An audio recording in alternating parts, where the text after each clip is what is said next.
Once I fell sick and crumpled to the ground. Ethan, my son, rushed to tell my wife Madison, "Mom, we need to get him to the hospital." Madison's response was beyond belief. "I have a trip planned, so I can't," she said. Her absence at home has been noticeable lately, starting about 6 months back when I took over my father's job. Despite the suddenness of it all, I believed she could handle it, so I worked tirelessly at my job and parenting. But eventually I hit a breaking point and found myself hospitalized, unreachable for several days. While she was away on her trip, Madison called Ethan asking, "Where's Dad?" Ethan's reply was shocking. "My name is John Anderson. I turned 42 this year. We got married 8 years ago, and a year later, we had Ethan." Living as a family of three, I work as a doctor. Initially, I worked at a university hospital, but inspired by my father's dedication to community based private practice, I decided to follow suit 6 months ago when my father fell ill. Taking over his practice made him happy. We relocated to my childhood home next to the clinic. The building was old, so I expressed my desire to renovate eventually, and my father gave me his blessing. Even after taking over, the community continues to rely on me, bringing me daily satisfaction. I named our son Ethan, hoping he'd grow up strong. Now in first grade, he already dreams of becoming a doctor and is learning German. He's exceeded my expectations, growing into a responsible son. Sometimes his maturity worries me, but seeing him play in the mud at the park reminds me he's still just a kid.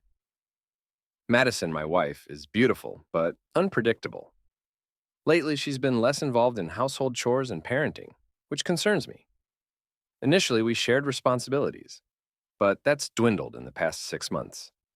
She occasionally takes Ethan to the grocery store, but I'm always the one taking him to parks or playgrounds. We've been lacking family outings lately, so I suggested we all go out together. "Hey, it's been a while since it's just been us three. How about going out next Sunday?" I said. "Madison, you haven't spent much time with Ethan lately, have you?" "It can't be helped. I'm busy," she replied. Ethan wanted to see a movie. "How about we go together this Sunday and then grab a meal afterwards?" I suggested. Madison glanced at her phone and agreed. "Well, all right. I don't have any plans anyway." "That's great. Ethan will be so happy." "Thank you," I said, relieved. "I'm going to take a bath and head to bed. Good night." She left the living room, leaving me with a longing to talk more with her and do things together. Today was a good day, unlike usual, where she'd decline. Her agreement surprised me, bringing me happiness. I immediately informed Ethan, who was in his room, eagerly waiting for the outing. "Ethan, are you ready for Sunday?" I asked. "All set. I'm ready whenever," he replied. "All right. Just waiting on Madison," I said, before knocking on her door, hoping for a response. "Madison, are you there?" I called out as I opened the door. She was nowhere to be found. Maybe she's in the bathroom, I thought to myself. Just then my phone rang, and it was Madison on the screen. "Madison, what's up with the call?" I asked. "Sorry, but I can't make it today after all. Some work came up," she replied hurriedly. "Suddenly, you didn't mention it yesterday, did you?" I questioned. "I said it came up all of a sudden. Just go to the movie, the two of you. It's not a problem without me, right?" she said in a rushed tone before hanging up. "Oh, come on," I muttered to myself.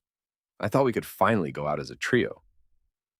"Dad, what's wrong? Where's Mom?" Ethan asked, noticing my disappointment. "Mom got caught up with work, so it's just the two of us," I explained.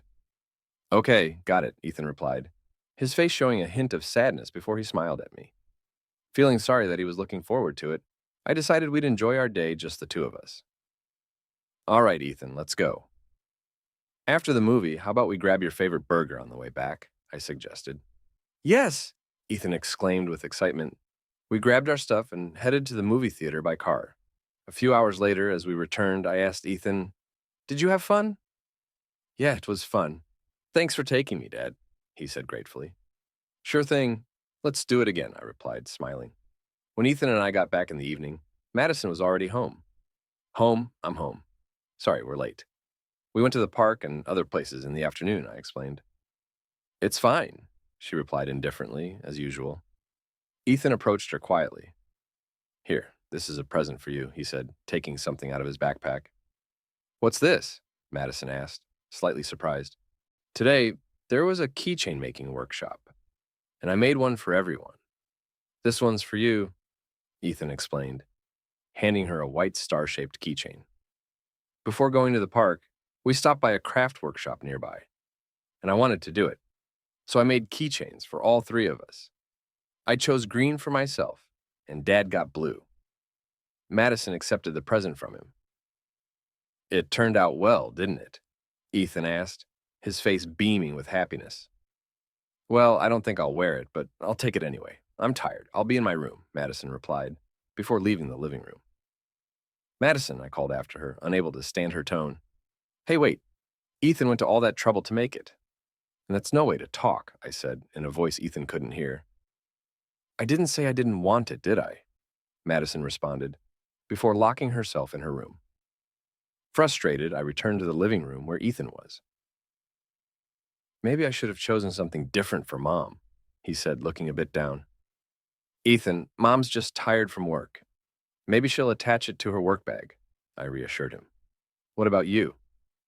I think I'll put it on my backpack, Ethan replied with a bright smile. Madison's attitude must have hurt him. It had been like this before, ever since we moved here. She's become more indifferent. It can't go on like this for Ethan's sake. I need to talk this through properly next time.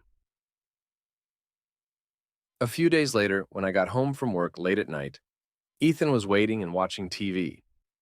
Sorry I'm late, Ethan. Got caught up talking to a patient. I'll make dinner in a sec, I said, entering the house. Hi, Dad. It's okay, Ethan replied. And I folded the laundry. Wow, thanks, Ethan, I said, impressed by his initiative. He would take the initiative to do the laundry or vacuum.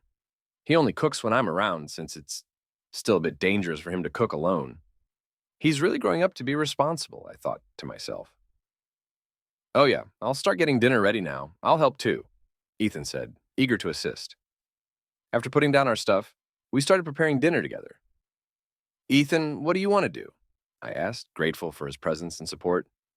Tomorrow, Dad's got the afternoon off, so we can do whatever you like. Yay, I'll think about it. Got it. Tomorrow's Ethan's birthday. Madison surely knows about it. I even reminded her yesterday to make sure she'd buy a present, so it should be fine. Of course, I've prepared something too, but I'm worried if he'll like it. The next morning, Madison must have come back late last night. I can hear some noises from her room. I knocked twice, then, hearing a low response, I opened the door to find her still in her pajamas, phone in hand. Need something. I'll be at work until noon, so please take care of Ethan. Did you get him a present? And don't forget, we're going out this afternoon. I know. Don't keep repeating it. Close the door when you're done, she replied irritably, her attention returning to her phone. So, I quietly closed the door as told. I really hope everything's okay. With a mix of anxiety and hope, I leaned more towards hope, heading to the living room. Ethan was already there. Happy 7th birthday, Ethan. Here's a present for you. Thank you. Can I open it? Ethan asked eagerly. Of course, I replied. Ethan excitedly opened the bag. Wow, awesome. I gave him my old stethoscope, which I used to use. My father gave it to me when I was a child, just like him. Now, I remember being just as thrilled when I showed it to him before. He really liked it, so now I decided to pass it on to him. But I felt bad giving just that, so I included a basketball too. Is it okay? Yeah, okay. I'll get to take good care of them. Okay, Ethan replied, his eyes sparkling. Sure thing, I said, smiling. Seeing him like this, he still feels so much like a kid. Let's do whatever you want today. I'll wrap up work quickly and come back. So wait here with Mom. Have a good work. Absolutely.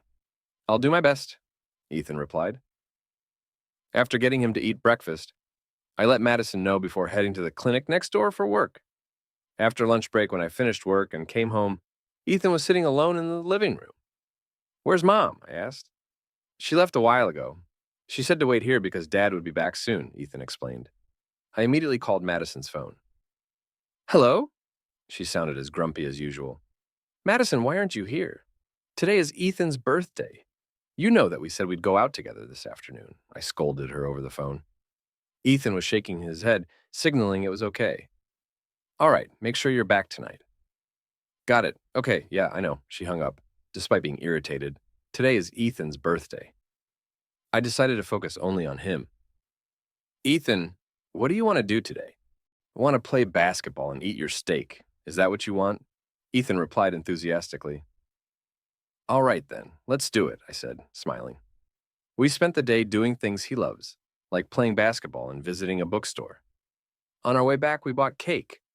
Just as the steaks were about to be ready, I checked my phone to contact Madison and saw a text message from her. I'll be back today. Seeing it, I suddenly felt a wave of exhaustion. Noticing my mood, Ethan asked, Dad, are you okay? Yeah, the steaks are ready. Let's eat them together. We've got cake too. Let's eat, I replied, trying to sound cheerful. I celebrated his birthday by eating steak, talking about school, basketball, and his German classes. In the late morning of the next day, I woke up almost before noon, probably due to exhaustion.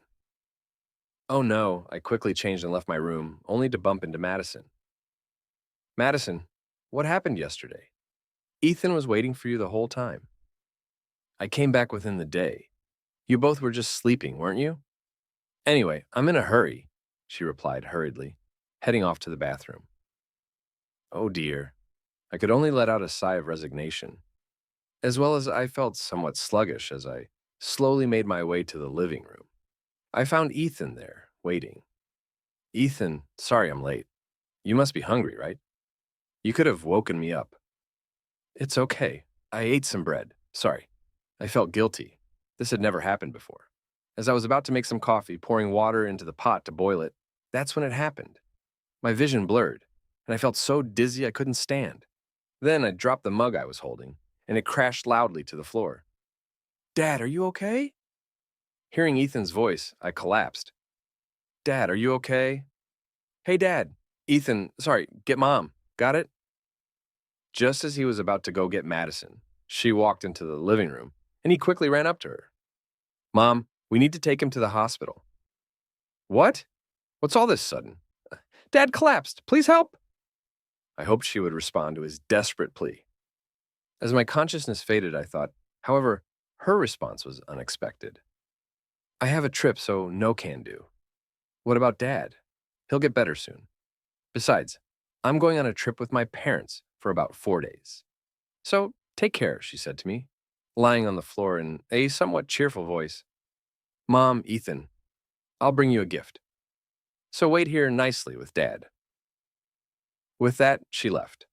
I couldn't believe what was happening, leaving her incapacitated husband and 7-year-old son behind. More than that, I had to let someone know for Ethan's sake. For now, I managed to grab my smartphone from my pants and then lost consciousness.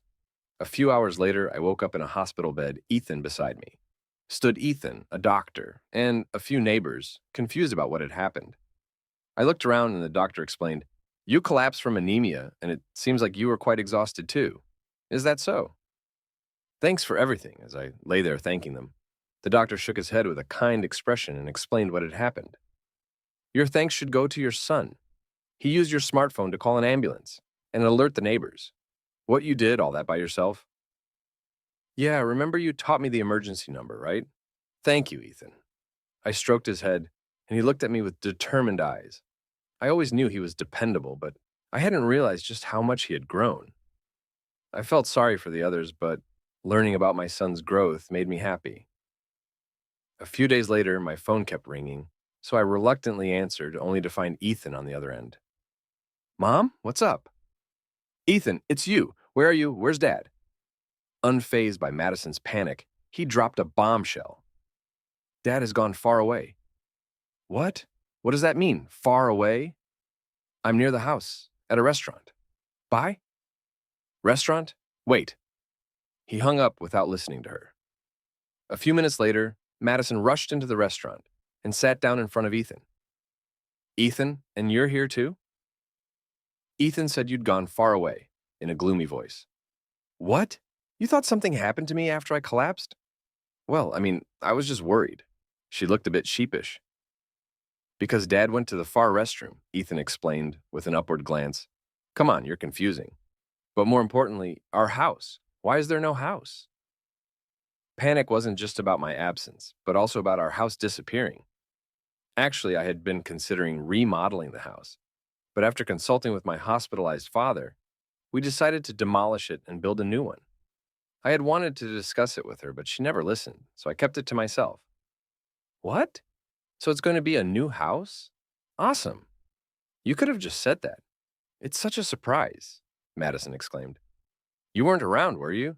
And when we moved here, I did mention that we'd build new eventually, didn't I? I questioned. So when will it be ready? She asked eagerly. She's always been easy to read because her emotions show on her face. I called a neighbor who was at the hospital with me, and they came to the restaurant right away to take Ethan for a while. Well then, shall we have an adult conversation? I proposed. Oh, it's a house for the three of us, but I think it will be ready within 6 months. Really, but where's my stuff? Where did you keep it? And why Ethan? She inquired. I can't discuss this in front of Ethan, I replied cryptically. What's that supposed to mean? She looked puzzled. Your belongings, I stored them at a young man's place, I revealed. What are you talking about? There's no such person. I've checked everything, so lies won't work, she retorted. Her behavior changed suddenly after we moved, and her sudden work commitments were unlike her. So, I had felt something was off, though I thought she might be busy with work. Asking a relative who worked at the same place revealed that wasn't the case. Besides, I doubted she would go on a trip with her parents. She always said they were strict and hardly spoke to them. Therefore, after collapsing, I contacted my in-laws. Once, as expected, they were home and didn't know her whereabouts. So, I hired a detective agency to investigate. Just as I suspected, she had another man. Here's the evidence, I declared, presenting the documents and photos gathered by the investigation in front of her. There was no escaping the truth now. Realizing she couldn't deny it, she started to apologize. I'm sorry, I was out of my mind. I won't do it again. Forgive me, okay? We are a married couple, right? What are you saying? You were with him even when I was collapsing and during Ethan's birthday, weren't you? I confronted her. Let's get a divorce, I proposed. Divorce? Wait, but you just said a house for three. That includes me, right? She protested. Indeed, I was building a house for the three of us, but Madison wasn't part of that three. When I said three, I meant Ethan, my father, and me, I clarified. You know I was stressed because the environment changed. That's it. You'll forgive me, right? She pleaded, trying to cuddle up to me. Sure, I changed our environment. But that doesn't justify betraying the family, I responded sternly, handing her the divorce papers. Sign here. Now I'll also demand compensation from you and the other man. I'll take custody, so I'll need child support too. If you don't agree, I'm ready to take this to court. Are you serious? She asked, realizing I was serious. She signed the papers trembling and in tears. We officially divorced soon after, and I got the compensation and child support settled properly. She got embarrassed by that incident becoming known at her workplace and resigned. At the end, she had nowhere to go and tried to stay with her boyfriend, but he kicked her out. Angry about the compensation demands and unable to find a full-time job, she's now living quietly in an old house, juggling day and night shifts. I heard those stories when I met her. She insisted on giving Ethan his birthday present, so I arranged for them to meet at the restaurant. It had only been a month, but she looked unkempt and thinner, almost unrecognizable. Ethan, I apologize for my tardiness. Happy birthday. Hands present to Ethan. He silently accepted and opened it, revealing a black bag. How do you like it? You're in elementary school now, so I thought something a bit more mature, Madison asked in a small voice. But Ethan responded loudly. I don't think I'll use it, but I'll take it. Let's go home, Dad, Ethan suggested. Okay, yeah, let's go, I replied, stunned by his unexpected response. Madison remained frozen as the two of us left the restaurant. A marriage starts with two strangers. When they marry and have children, living together, not everything goes as planned. That's why couples and families need to support each other to last. 6 months later, our house was completed. My father was discharged from the hospital and seemed in good health. Amazing, it's beautiful, I remarked. Yeah, I'm glad we decided to build a new one, Madison agreed. From now on, it will be just the three of us men. There might be challenges, but we'll support each other and live together, I declared. All right, I've got to keep working hard, Coded, Ethan cheered, wearing the stethoscope I gave him. I vow to continue my work with pride and compassion, being a doctor and a father. Ethan can always rely on me, showing him the nobility of our profession.